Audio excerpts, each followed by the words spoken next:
अस्सलामुअलैकुम।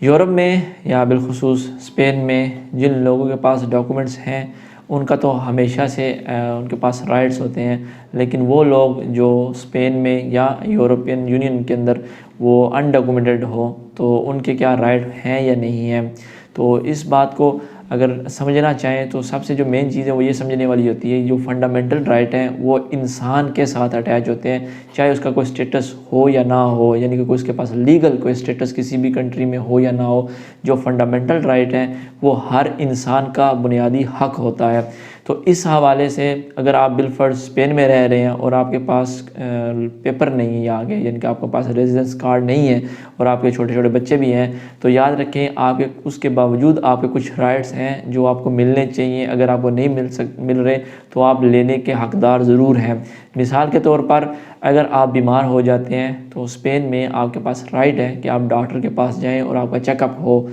इसी के साथ साथ अगर कोई औरत है वो प्रेग्नेंट है तो उसको प्रॉपर मेडिकल जो असिस्टेंस है उसको मिलनी, उसका ये राइट है, ये बुनियादी हक है उसका, और इससे उसको महरूम नहीं किया जा सकता। अगर आपके छोटे बच्चे हैं जो 16 साल से कम उम्र के हैं तो उनका बुनियादी जो तालीम हासिल करने का राइट है वो उनका मौजूद है, उनको मिलना चाहिए। और ये हक जो है वो स्पेन का आइन भी उसमें भी इंदराज है, और उसके साथ साथ जो यूरोपियन यूनियन का चार्टर ऑफ राइट है उसमें भी मौजूद है। एक छोटी सी मिसाल है, जैसे 2012 में और 2007 से 2012 में जब पेपे की हुकूमत आ गई थी तो उन्होंने स्पेन में जो लोग गैर मुल्की थे और उनके पास पेपर नहीं थे तो उनका राइट ख़त्म करने की कोशिश की थी कि इनको मेडिकल असिस्टेंस फ्री ना मिले। तो उस हवाले से डॉक्टर्स ने ये कहा था कि अगर कोई भी गैर मुल्की हो, वो बीमार हो जाए, उसके अंदर कोई जरासीम हो जाए, जैसे आजकल कोरोना वायरस है तो इस तरह का कोई जरासीम होगा, तो अगर हम उसको चेक नहीं करेंगे और जो स्पानिश होंगे उनको चेक करेंगे तो इससे हमें नुकसान होगा। कि जो मेन जो चीज़ जहाँ से वो जरासीम फैल रहा है अगर हम उसको कंट्रोल करेंगे तो हमारे लिए आसानी होगी। तो इसको बुनियाद बनाकर 2012 में दोबारा कानून चेंज कर दिया गया था, जिसके तहत आप अगर बेशक लीगल हो या ना हो, अगर आपके पास पेपर यहाँ के हैं या नहीं है तो आपका ये राइट बनता है। याद रखें अगर आपके बच्चे स्पेन में मौजूद हैं, वो छोटे हैं और आपके पास रेजिडेंस कार्ड नहीं है तो अगर आप वो डिपोर्ट करना चाहें तब भी नहीं कर सकते। अगर आपके बच्चे स्टूडेंट हों,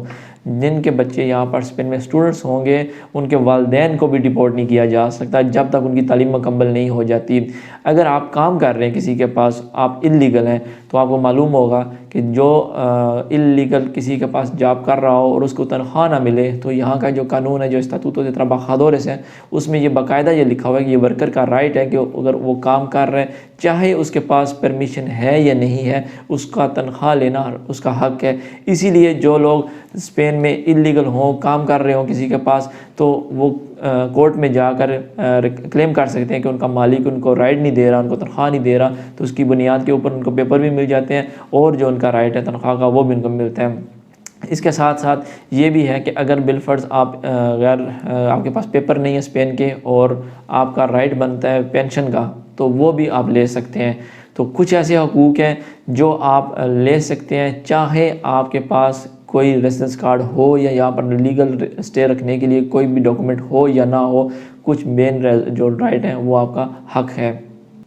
एक और मिसाल है, अगर बिलफर्ज आपका किसी के साथ झगड़ा हो जाता है तो कोई आपको फ़िज़िकल कोई डैमेज हो जाती है, कोई नुकसान पहुंचा देता है, तो आपका कंपनसेशन लेना आपका हक है। वो इस हवाले से अगर आप FIR कटवा भी दें या ना भी इंदराज कराएं FIR, तो जो स्पेनिश गवर्नमेंट होगी वो पाबंद है कि आपको आपका राइट ले कर दे। अगर आपका कोई यहाँ पर फैमिली मेम्बर हो, उसको कोई जान की नुकसान पहुंचा दे तो आपका हक होगा कि आपको कंपनसेशन दी जाए, और जो सज़ा मिलेगी जिसने आप नुकसान पहुंचाया वो इलादा होगा, लेकिन कंपनसेशन आपका हमेशा हक होगा। और इस हवाले से कभी आपसे ये नहीं पूछा जाएगा कि आपका यहाँ पर स्पेन में रहने के लिए कौन सा स्टेटस है। इंशाल्लाह हम फिर एक नए मौजू के साथ आपकी खिदमत में हाज़िर होंगे। तब तक अल्लाह हाफिज़।